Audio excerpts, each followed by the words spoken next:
Bismillahirrahmanirrahim. Assalamualaikum warahmatullahi wabarakatuh. Saya Latifah Zahra Aini dari jurusan Tadris Biologi A BP 2020. Pada kesempatan ini saya akan melakukan praktikum tentang sistem organ tumbuhan.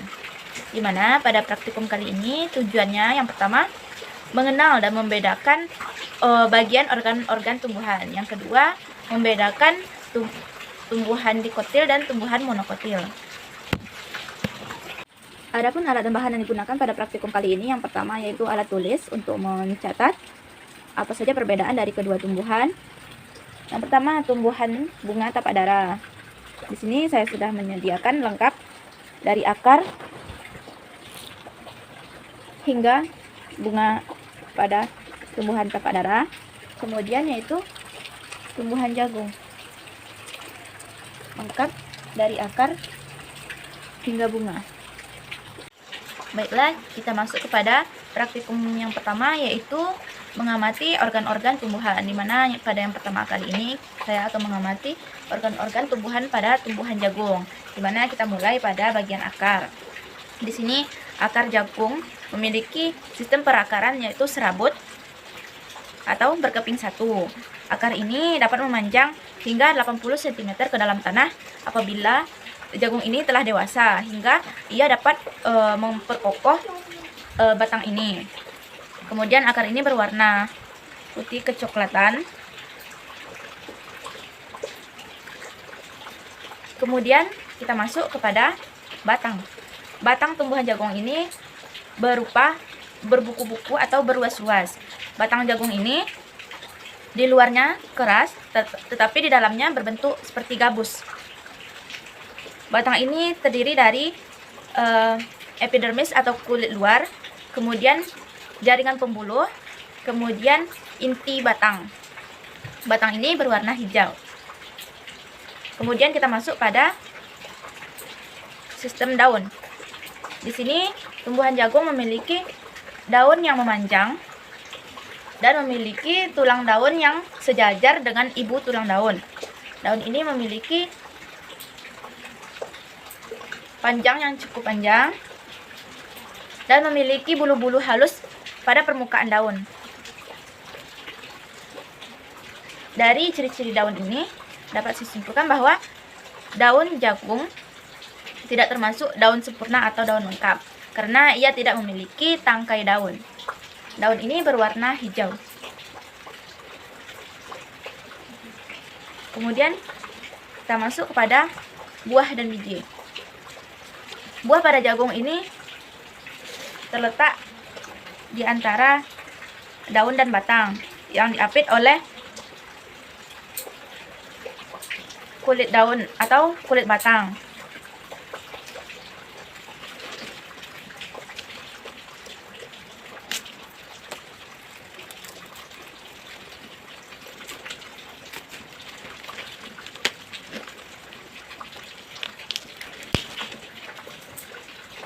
Di sini saya sudah membuka buah jagungnya, di mana buah jagung ini dilapisi oleh daun-daun jagung yang teksturnya kasar. Kemudian terdapat rambut jagung pada ujung buah.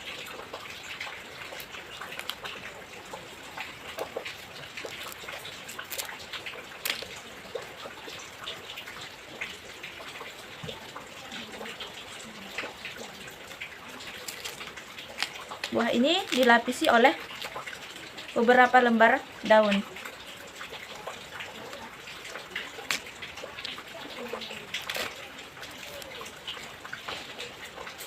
Baiklah, di sini saya sudah membuka kulit pada buah jagung, sehingga dapat dilihat bahwa jagung di sini masih dilindungi oleh rambut-rambut jagung karena jagung yang saya gunakan ini yaitu masih kecil atau berumur kecil. Jika ia sudah besar, maka biji jagung yaitu ia dilindungi oleh daging jagung yang berwarna kuning. Kemudian pada biji jagung itu terdapat pericarp pada bagian luar, endosperm pada bagian dalam, dan terdapat embrio pada bagian lembaga.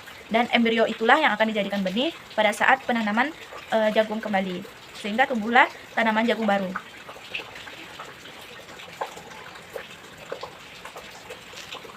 Baiklah, selanjutnya kita masuk kepada bagian bunga, di mana bunga pada tumbuhan jagung ini merupakan termasuk kepada bunga majemuk, dan terdiri dari bunga jantan dan bunga betina. Bunga jantannya di sini berupa malai seperti ini, sedangkan bunga betinanya berupa bongkol atau serbuk-serbuk bunga seperti ini.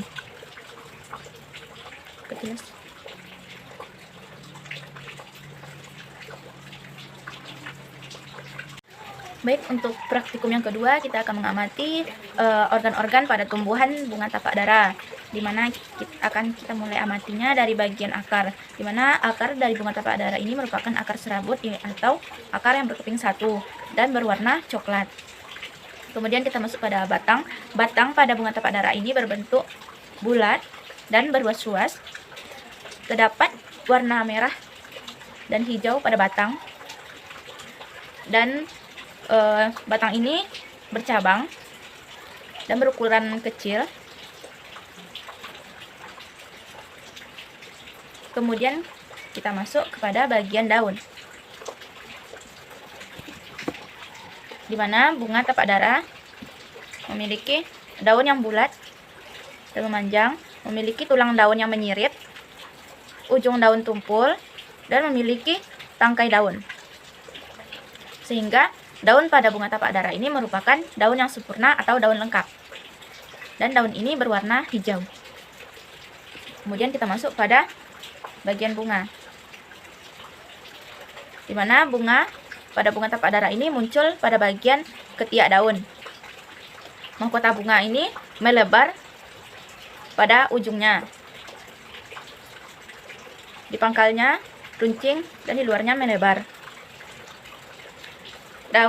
Mahkota bunga pada bunga tapak dara ini berbentuk seperti trompet. Bunga pada bunga tapak dara ini bisa saja berbunga berwarna ungu, warna putih, warna pink, ataupun warna biru. Kemudian kita masuk pada bagian biji dan buah.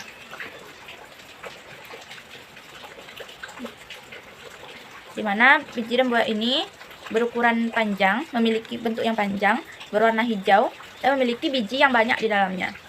Jika biji ini sudah masak, jika buah ini sudah masak, maka biji yang di dalamnya akan jatuh ke bawah tanah, sehingga akan tumbuh tanaman baru.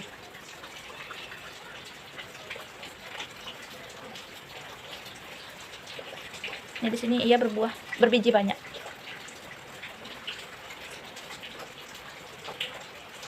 Baiklah, untuk praktikum selanjutnya yaitu kita menentukan apakah tumbuhan yang kita amati tadi merupakan tumbuhan dikotil ataupun tumbuhan monokotil. Yang pertama yaitu kita amati pada tumbuhan jagung, di mana dari ciri-ciri organ jagung itu terdapat banyak ciri-ciri tumbuhan monokotil, karena dilihat dari sistem perakarannya yaitu akar serabut, daunnya memanjang atau sejajar, batangnya tidak bercabang, dan memiliki bulu halus pada bagian daunnya. Sedangkan pada bunga tapak dara, meskipun akarnya berbentuk serabut, namun terdapat banyak ciri-ciri yang menunjukkan bahwa tumbuhan ini dikotil, karena daunnya terpisah satu-satu, memiliki tulang daun yang menyirip, batang daun yang bercabang, sehingga tumbuhan ini termasuk kepada tumbuhan dikotil, karena lebih banyak ciri-ciri tumbuhan dikotilnya pada tumbuhan ini daripada ciri-ciri monokotilnya. Baiklah, sampai di sini praktikum saya pada kali ini. Jika ada kata-kata saya yang salah, saya mohon maaf. Terima kasih atas perhatiannya. Saya akhiri dengan Assalamualaikum warahmatullahi wabarakatuh.